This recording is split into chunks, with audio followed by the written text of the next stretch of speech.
It's your boy Hawk. Finally got my first somewhat intellectual video, that someone could call it. And today, in my nest, I'll be talking about taking a stand for Muslim women and what they go through going out there covered up, and how they're viewed not only in America, but around the world. My journey has brought me to an understanding of the divine forces with which we have all been bestowed.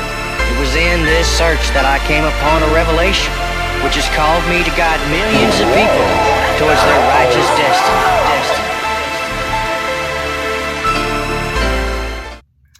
This is the closet address.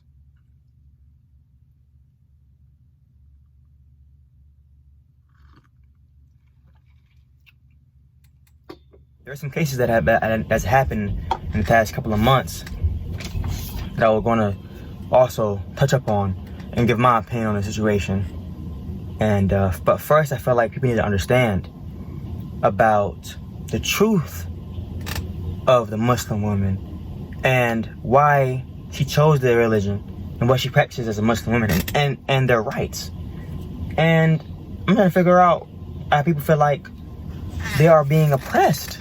Like, have you ever heard of a Muslim woman say, like, yeah, I don't want to do this. She's being forced to practice what she wants to do. She's being forced to wear the hijab. It's not easy.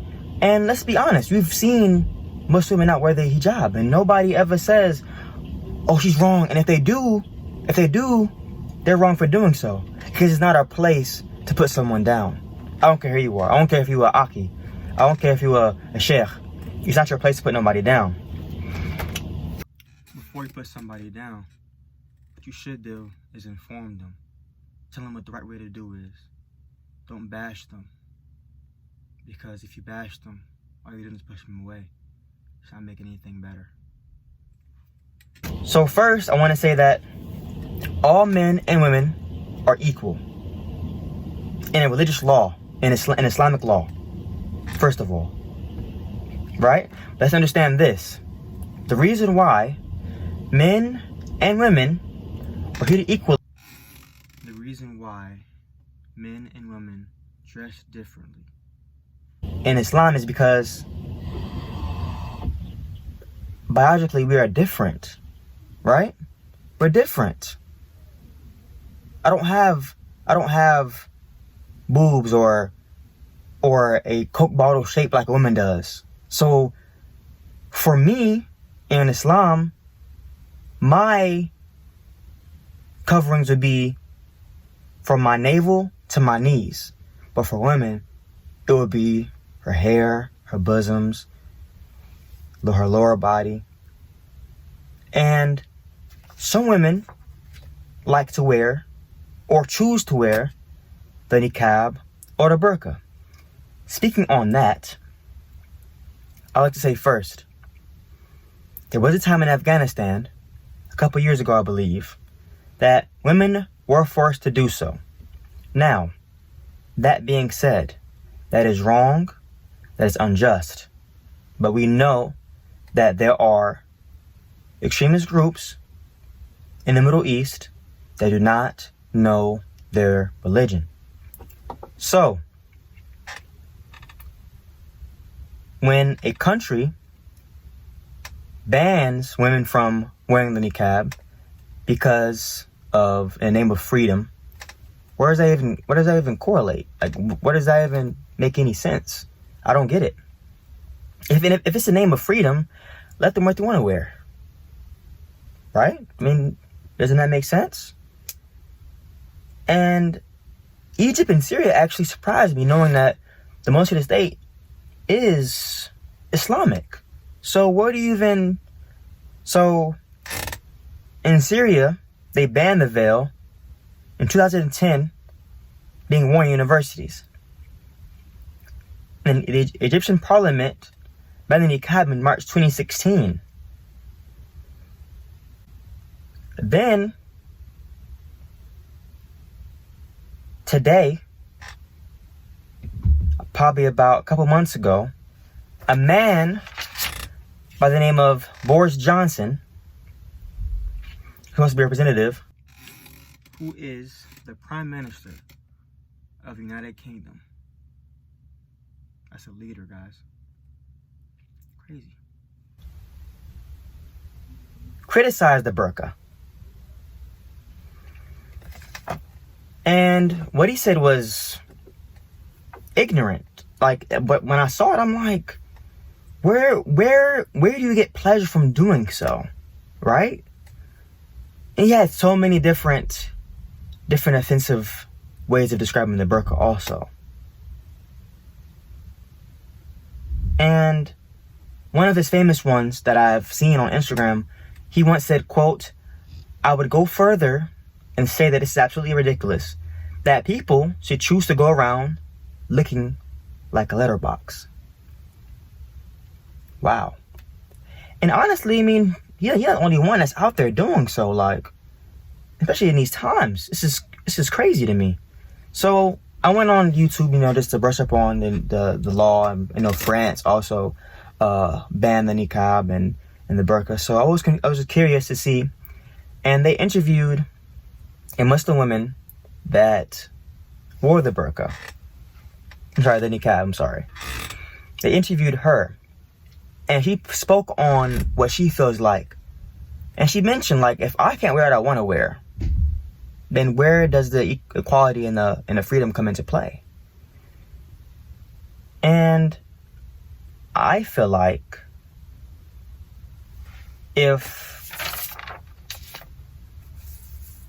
a person can walk around half naked, which is what you want to do, no problem, why can't a person walk around fully covered? Like, isn't that make any sense? So if I was to come on and say, oh, well, I don't feel comfortable walking around people that don't have any clothes on per se, then how does that work? Right? I mean, how does it work?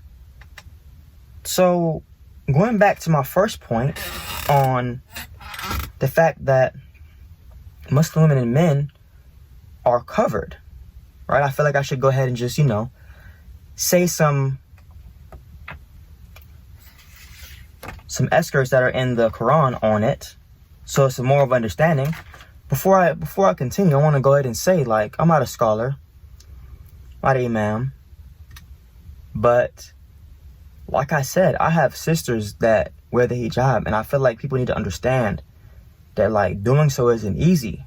So by you going out of your way just to put somebody down for doing so, for wearing hijab or the niqab or the burqa, is ignorant. It is ignorant. Okay? And let's be honest. If a nun was to walk around with her covering, I'm not sure what it's called, so I'm not going to name anything, but with her covering on, would you then feel uncomfortable around this person? Like, doesn't make any sense to me.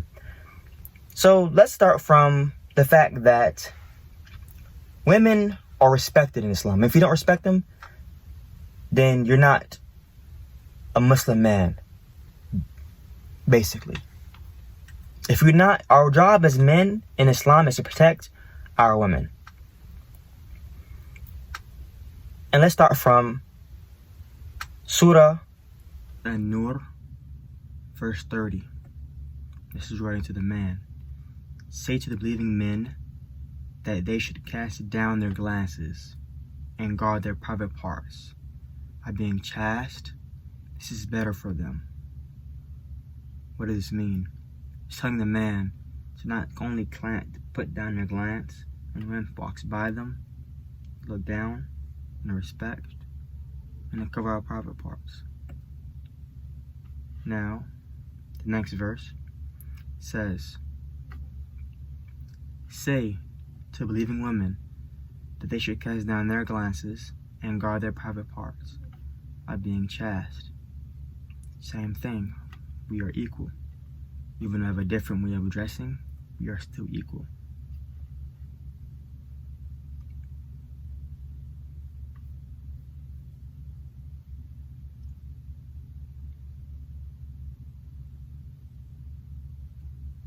Now, in Surah Al-Azab, verse 59, O prophet, say to your wives, daughters, and the women of the believers, that they should let down upon themselves their jalabib, which means looser outer garments. So like I said before, clothing that covers the women parts that some men would look at. So this is why, it's one of the reasons why women cover, and goes back to my other point that men and women are also, it's the same but different. Where in that is prejudice against women. Like, women are our mothers. So how would it sound for me to go back out and disrespect women if the love of my life, the person who buried me and took care of me all for all these years, is also a woman? Does that make any sense? Prophet Muhammad once said, whoever Allah has given 2 daughters and is kind towards them, may be a reason for him entering paradise. You know what I mean? So it doesn't add up. So let me start talking about discrimination and prejudice against Muslim women and some of the cases that I've seen actually in the past 2 months. The first one I'd like to talk about, her name is Ala Masari. And on June 10th, she was arrested during a protest, Black Lives Matter. And she had her hijab removed because she was arrested during her booking, and the police officer or whoever doing the photos or whatever took her hijab off forcefully. So now, about a month ago, Rania Barakat was denied service at a gun range for wearing her hijab. And this is a week ago. And it's still going on today, like today. Women can't wear what she wants to wear. So people are just, you know what? Oh, yeah, you're not coming in.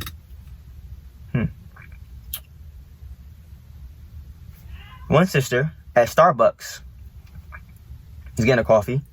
This is at a Target, actually. I'm not sure what state, but her name is Aisha, but she wanted to protect her name. So the people with ISIS on the cup, giving it to her. ISIS. Do I go to a white person and automatically say, oh, well, you're the KKK because you're Christian? Or go to a black person like that and say, yeah, you're the KKK because you're Christian?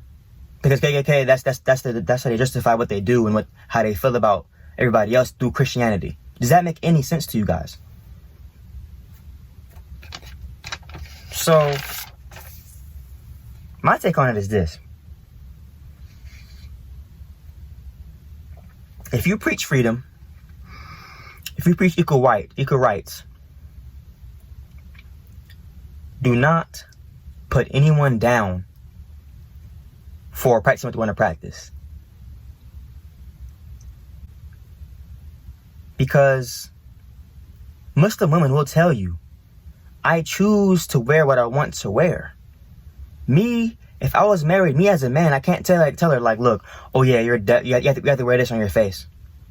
That's not my place for me to do so. Okay?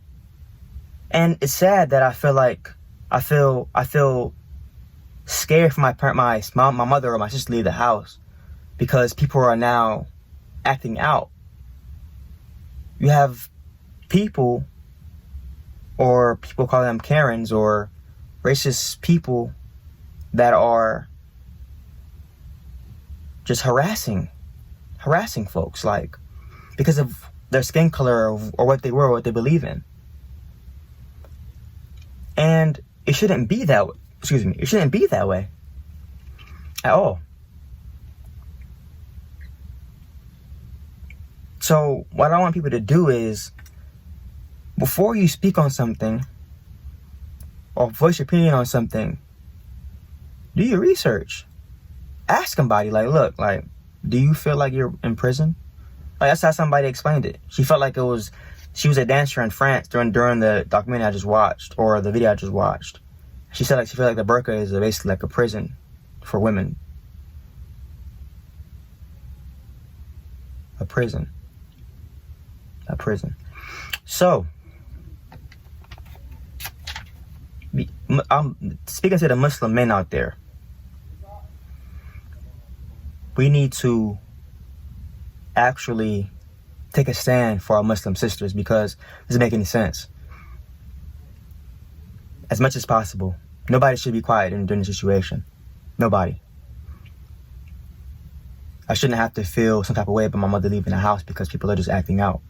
It shouldn't be like that. And if anything, if it is like that, I should have brothers that I can call up like, look, bro, like, my mother's coming this way.